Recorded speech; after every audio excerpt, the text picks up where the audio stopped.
Etong si Greco Belhica po, kumbaga, ampaw yung kanyang mga pinagsasasabi patungkol po sa korupsyon. Bakit? Kasi unang-una, PACC commissioner ka na noon eh.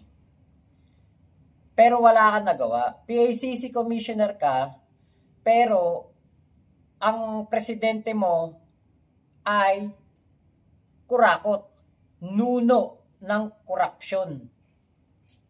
The master of corruption. Ang anito ng mga kurakot. Kaya paano mo masusugpo ang korupsyon? Ngayon, etong si Greco Belhica po, napanood ko yung interview nito kay Alex Santos. Ang tindi ng kanyang sinasabi patungkol sa korupsyon na nasolusyonan daw nila, na nasagot daw noong panahon ni Digong. Katakataka naman na wala akong maalala ni isang naipakulong na kurakot nitong si Digong sa pamamagitan nitong si Greco Belhica. So ito po yung interview pakinggan po ninyo. May part 1 to saka may part 2 to Yung inyo pong opisina noon na Presidential Anti-Corruption Commission, meron na ba ho kayong mga naririnig tungkol dito sa mga ghost project ng flood control during your time?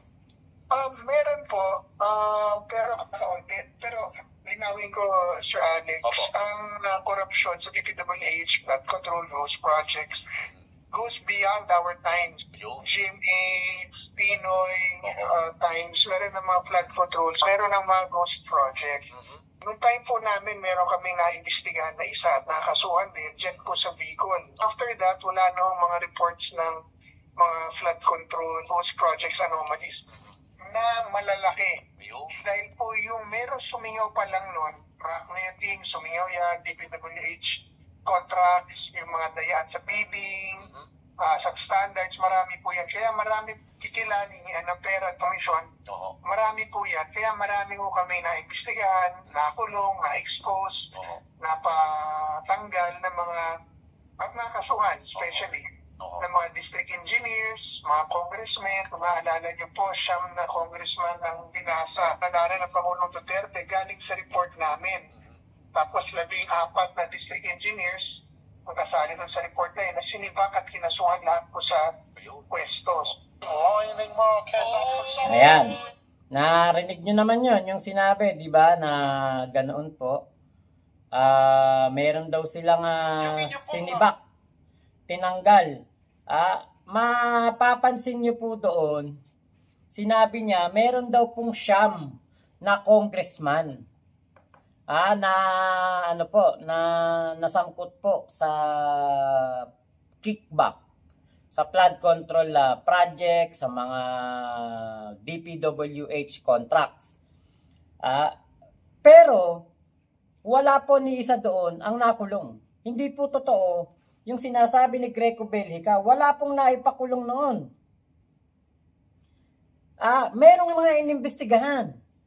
Binanggit talaga ni Digong ang pangalan, totoo yun. Pero, wala pong naipakulong katulad ng sinasabi ni Greco Belhica. Kaya sa isip-isip ko, hindi kayo may toyo na tong si Greco Belhica na iniisip niya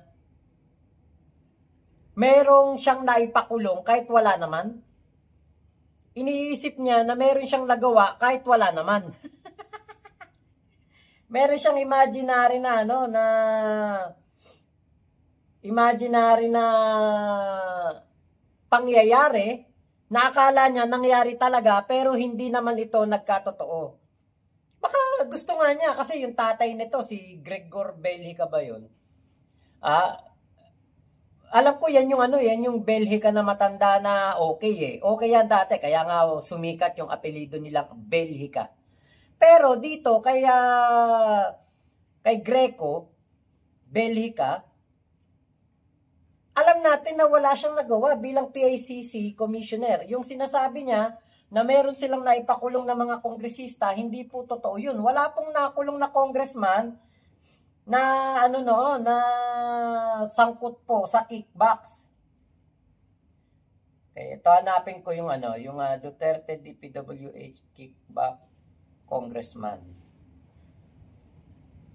Alam ko yan sa Talk to the People sinabi ni Digong yan.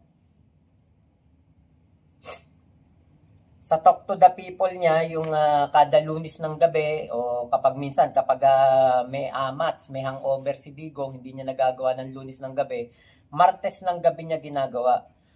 Wala pong ganoon, hindi po totoo na merong naipakulong si Digong na kongresista. Ang isa po sa kasama diyan na kongresistang nabanggit, yung si Bataan na congressman, kalimutan ko pangalan yung kasapi ng LGBT. Kung maalala po ninyo yon, kung inyo pong yun po yung yung alam ko na nasama po diyan sa listahan na yan. Pero never pong nakulong etong ano ba pangalan nakakalimutan yung congressman na yon. Baka kilala ninyo. Si Roman, Congressman Roman. Ate AJ Days. Yun po yun. Yun po yung kongresista na kasapi ng LGBTQ na pinangalanan nitong si Digong sa Talk to the People niya na tumatanggap daw po ng kickback. Pero hindi po yan na ipakulong, hindi rin po yan napatunayan. Wala pong kahit nga kaso Tingin ko wala Kaya po hindi po totoo yun na meron silang naipakulong. Pinagmamalaki ni Greco Belhica yung mga tauhan daw po ng DPWH na natanggal. Maaaring baka nga natanggal doon sa distrito niya. Pero inilipat lang din. Dahil yan po ang uso noong panahon ni Digong, inililipat lang po yung mga kurakot. Let's say, yung kurakot ng Bulacan, ililipat sa Cavite. Yung kurakot ng Cavite, ililipat sa Pampanga. Yung kurakot ng Pampanga, ililipat ng Ilocos. Ganon po yun. Kaya po talagang itong si Digong, siya po ang naging mitya ng korupsyon. Siya po ang naging dahilan kung bakit po nagkaroon ng korupsyon, napakatalamak na korupsyon dito po sa ating bansa. Dahil po yan kay Digong. Yan po ang yung kautusan ni Martires, na restricted ang mga salin, hindi pwedeng basta-basta ma-access, hindi pwedeng basta-basta makita yan ng simpleng mamamayan. Yan po ang mga naging dahilan ng malawakang korupsyon dito sa ating bansa. Biruin nyo yung sinasabi nitong si Greco Belhica. Corruption daw po doon sa Bicol. Nasolusyonan nila, meron daw nakasuhan. Pero, imagine nyo po yun, Bicol yun. Liblib na lugar na may korupsyon. What more pa kaya sa Metro Manila? What more pa kaya sa Luzon? O Metro Cebu, Metro Davao? Siyempre, pikit ang mata niyan. May tagabulag yan. Kahit nahayagan ng korupsyon mismo ni Digong, siyempre, hindi yan kukuda, hindi yan kikibo. Dahil, siyempre, amo niya yun Diba? Amo niya yung gumagawa ng korupsyon. Alangan namang kumibo yan. Alangan namang magsasalita yan. Alangan namang isuplong niya yung sarili niyang amo na kurakot at may ginagawang korupsyon. Diba? Kaya po, katarantado niya sinasabi ni Greco Belhica na meron silang naipakulong. Ngayon, ito pa po. Natumbok ko ng inyong pong opisina, ang PACC, yung pong mga congressman, talagang involved. Tama mo ba, Chairman? Oo. Yun ang pinangalanan namin. Ayun. bigyan ko ng context. Ang PACC po kasi has very limited jurisdiction. Meron lang kami jurisdiction sa presidential appointees. Wala ko kami jurisdiction sa mga elected officials, congressmen, LGU, and senators. Subalit, pag naisusumbong sila sa amin, magiging parte sila ng aming report na pinaiimbestigahan namin sa appropriate agency, DOJ, NBI, Ombudsman. Pero ganun pa man, yung report namin, pag ginawa namin at yung kaso, pag pre-prepare namin, para sa Pangulo, para sa Ombudsman, or sa Korte, nandun po lahat yun. Kaya lahat po ng pinangalanan ni Pangulo Duterte na ginireport sa amin, nakasuhan po lahat yun ng mga congressman doon. Yung mga district engineers nakasali doon, nakasuhan, natanggal po lahat yun. Automatic yun. You will see that in the records sa internet, sa mga interviews. I remember si Secretary Mark Villas, Secretary pa lang siya noon, ng DPWH, the day after nung pag-expose ni Pangulo Duterte, sinuspindi niya kagad yung mga upon the direction of the President also. Our goal of reaching a wider audience. Kita nyo nakasuhan daw. Pero sa kanina sabi niya naipakulong. Wala po. At hindi po walang nangyari doon. Kasuhan lang, kunwari lang, nakinasuhan. Walang nangyari. Hindi nga napatunayan Hanggang ngayon nga, kongresista yung iba dyan na nabanggit ni Greco Bellica dun sa PACC report na binasa nitong si Digong. Hanggang ngayon po, kongresista yun. Yung si Roman. Yung kongresista ng Bataan. Hanggang ngayon po, congressman yun. May kaso lang. Pero wala pong napatunayan. At lahat po yun, actually, lahat po yun, mga pumalag yun. Mga nagreklamo yun dahil hindi daw po talaga sila kasapi o hindi sila kasama sa mga kickback na yan. Dinamay lang sila ni Digong. Kaya po hindi po makatotohanan na meron pong silang mga naipakulong, merong mga, alam mo yung parang ang dating, napakasidhi ng laban sa korupsyon ng administrasyon ni Digong sa pamamagitan ni Greco Bellica. Pero, ang ginawa ng ating Pangulong Bongbong Marcos, unang executive order niya, buwagin ng PACC. Bakit? Walang kwenta. Wala pong naipakulong. Puro kaso. Puro press release. Puro report.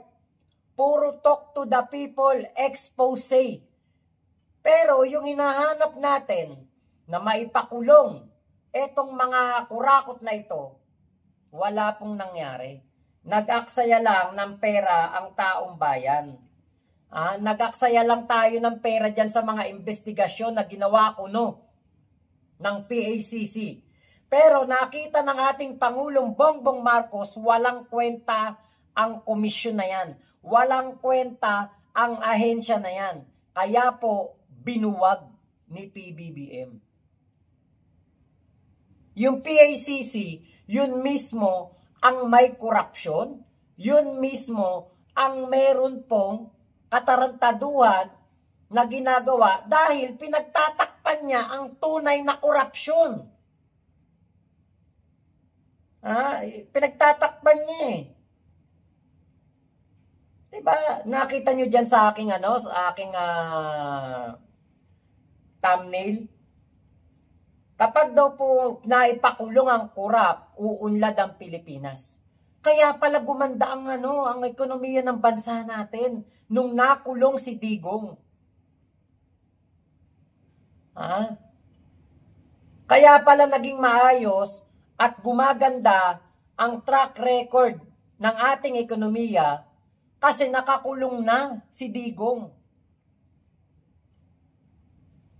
Alam niyo po ba, ito pa, doon sa sinabi ni Sec Boying Remulla, etong si Martires, gumawa ng mga midnight appointees.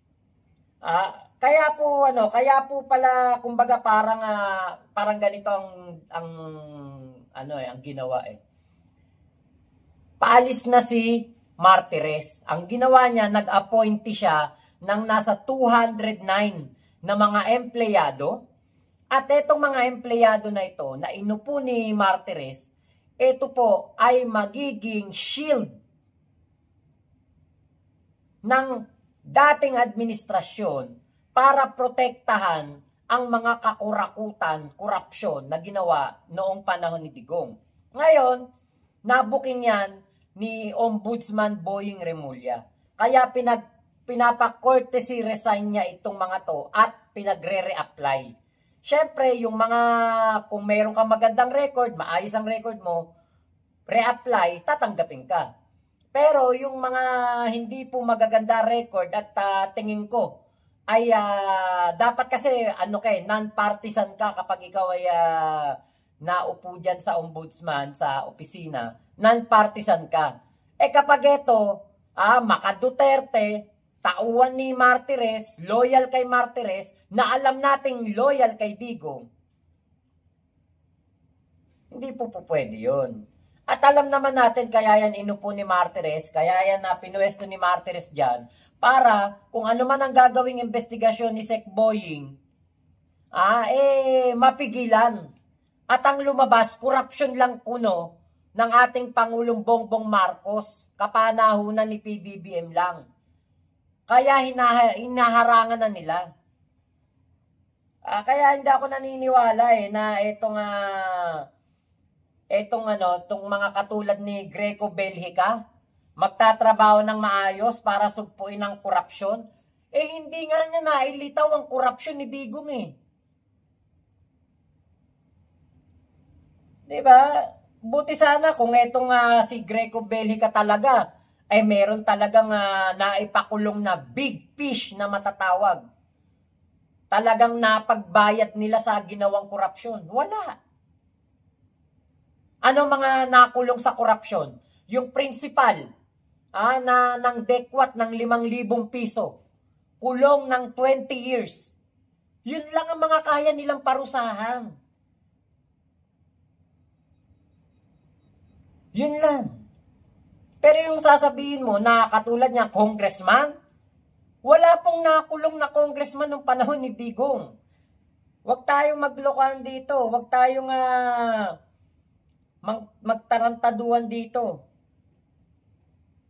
Alam natin niya na wala pong kahit isa na nakulong na malaking isda sa panahon ni Digong. O yung corruption ng mga merong kaso yan si Greco Belhica. Nagkakaso yan Teka, hanapin natin. Nagkakaso yan yung sa Duty Free Philippines. Kinasuhan siya ng administrative case sa graft case. Kasi sa halip na tulungan niya etong mga taga Duty Free Philippines, ang nangyari po, sa halip na matulungan niya, parang ginagamit pa niya yung kanyang posisyon para magkaroon ng koneksyon o ng yung parang pampansariling interes, koneksyon para po makalapit doon sa mga kumbagay mga tao ng duty free. Ito meron yan nakakasuhan yan Kaya nagtataka ako ngayon itong si Greco Belhica, lumalakas ang alam niyo yung lumalabas na parang ang dating siya pa ay isang napakagaling na anti-corruption czar. Pero ang totoo, hindi po siya anti-corruption Kasi nga po, yung kanyang anito na si Digong, di naman niya naipakulong dahil sa korupsyon.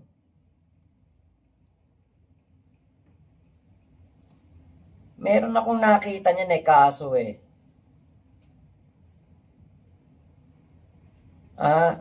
yung sinasabi pa niya na na etong si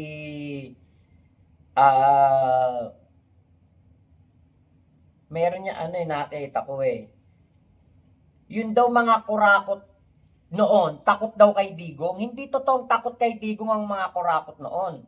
Ang mga kurakot noon, kakampi ni Digong. Kaya paano matatakot yung mga kurakot noon? Anong sinasabi nitong si ni Greco Bellica na takot ang mga kurakot noon kay Digong? Takot sila kasi kapag hindi sila nagbigay kay Digong, abay talagang malilintikan sila. Pag hindi sila nagbigay kay Digong ng parte ni Digong, parte o itong lagay, kickback, porsyento ni Digong, abay talagang nakakatakot yun. Dahil ang mangyayari niyan, ikaw papaimbestigahan ni Digong. Isasama ka sa drug watch list kahit hindi ka naman sangkot sa droga, ilalagay ka sa listahan. Kaya etong si Greco Bellica, puro katarantaduhan mga pinagsasabi nito. Kung talagang nasolusyonan nyo ang korupsyon noong panahon ni Digong, dapat ngayong panahon ni PBBM, wala nang korupsyon, walang ghost projects, walang flood control scam, walang mga depektibo, substandard na proyekto ang DPWH. Diba? Kaya nga favorite ni Digong ang mga diskaya. Dahil ang mga diskaya kilalang kilala na naglalagay, nagbibigay, nagtotong pats at nagbibigay ng porsyento. Advance pa nga Manalo pa nga lang sa bidding ang mga diskaya, nagbibigay na sila ng lagay. Kaya itong mga pinagsasasabi nitong si Greco Bellica, isang napakalaking kabalentonaan. Isang napakalaking katarantaduhan. Yung sasabihin niya na si Digong ang tumapo sa korupsyon ng Pilipinas, siya ang naging mitya at siya ang nagpalala dahil sa pag-restrict ng SALN at paggawa ng bank secrecy law. Yan po ang katotohanan niyan. Kaya ang ating Pangulong Bongbong Marcos ngayon, ang namroblema dahil po dito sa mga scam na ito, flood control projects at ghost projects na scam. Siya ang nagsiwalat, ngayon ang sinisigaw ng mga bobong DDS, katulad din itong si Greco Bellica, ay kundi Marcos resign, BBM resign. Bakit nyo pinagre-resign yung taong nagsiwalat ng korupsyon? Isa lang po ang dahilan yan, para maibalik ang anak ng pinakakurakot na presidente sa balat ng lupa. At yun ay si Digong. Ang anak niya, si Sara Duterte, reyna ng mga kurakot. Kaya tigilan mo kami, Greco Bellica. Booking ka na namin. Wala kang silbi as PACC commissioner. Wala kang kwenta.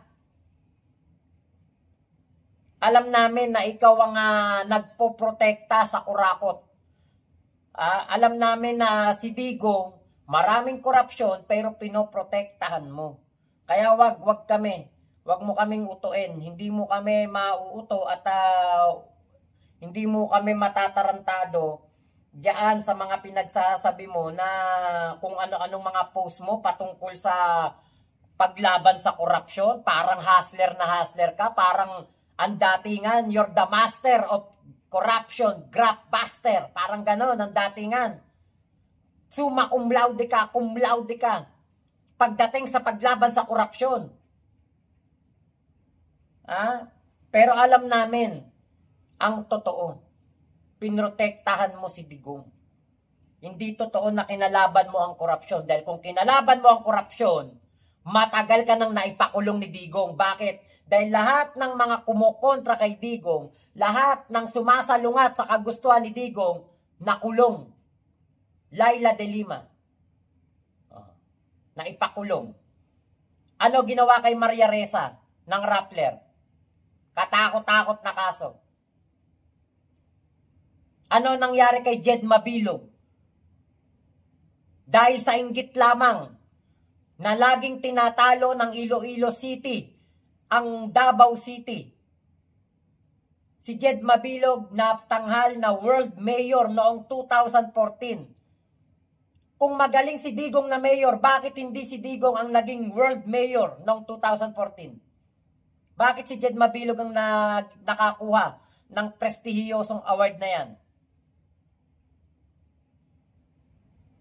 Sa inggit ni Digong sa Iloilo City, ginawa niyang drug lord si Jed Mabilog. Kahit na wala itong connection sa droga. Yan si Digong. Kaya ikaw, Greco Bellica, alam namin, hindi ka nakulong nung panahon ni Digong, kaya hindi mo masasabi na naging isa kang magaling na graft buster. Corruption buster. Bagkus, naging tagahimod ka ng tumbong ni Digong. Yan ang totoo. Tanggapin mo yung katotohanan na yan.